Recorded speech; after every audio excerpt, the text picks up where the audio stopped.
Hi everybody, welcome back to 30 Days Until Done. I'm John Branningham, and we're working on our trip, and part of the trip is the journey home, and that's we're coming almost full circle now, and we're going back home. And what is that like?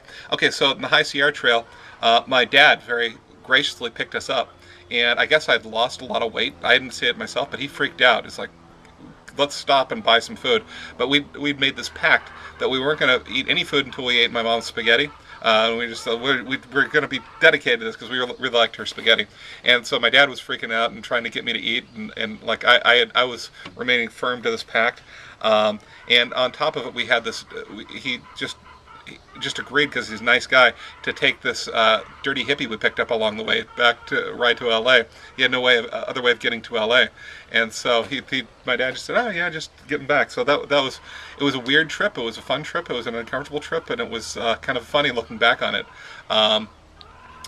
What other journey back? Oh, so coming back from England when I was a student on study abroad program, that was fairly traumatic, because I was, I had this girlfriend, and we're no longer going to be living in the same building. Now we're going to be living in buildings that were 10, 20 miles apart. That kind of thing. Coming back from China, here's the thing about plane trips for me is I am just too large for a plane seat. I mean, not only heavy, but like shoulders and arms and stuff. And so I do the entire plane trip like that. It's always uncomfortable for me. Even with that, my shoulders go over each side, and so it's uncomfortable for people near me too. So that there's that awkwardness. Let's see, what are the I love the end of train trips, right? As you're coming back, and it's a time you can reflect on the trip. So whenever I take a train, I'm always liking that. And I can remember coming back from my spring break when I was on my study abroad program, and I got in this train, and I didn't know it was the sleep car. So as twilight came on, all the car got darker and darker and more contemplative, and I just started watching, instead of reading, I started watching the outside, and it was just beautiful. It was you see all the lights coming on across the English countryside. That was really nice.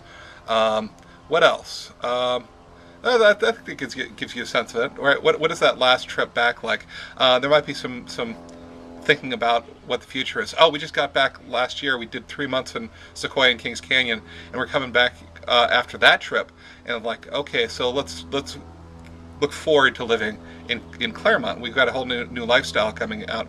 It's going to be more part of everything, but we need to keep this art going. We need to keep everything going that we've been doing. We need to keep this lifestyle going, and we have, right? And it was a way of rethinking. It was interesting too, because we had 2 cars, and so we were kind of just caravanning along the way, and so you sat there just thinking the whole time about what it is who you are, and what it is that you want out of life, and that sort of thing. And that was contemplative and nice. Okay, so when you're done, post down below, and I will see you tomorrow on 30 Days Until Done.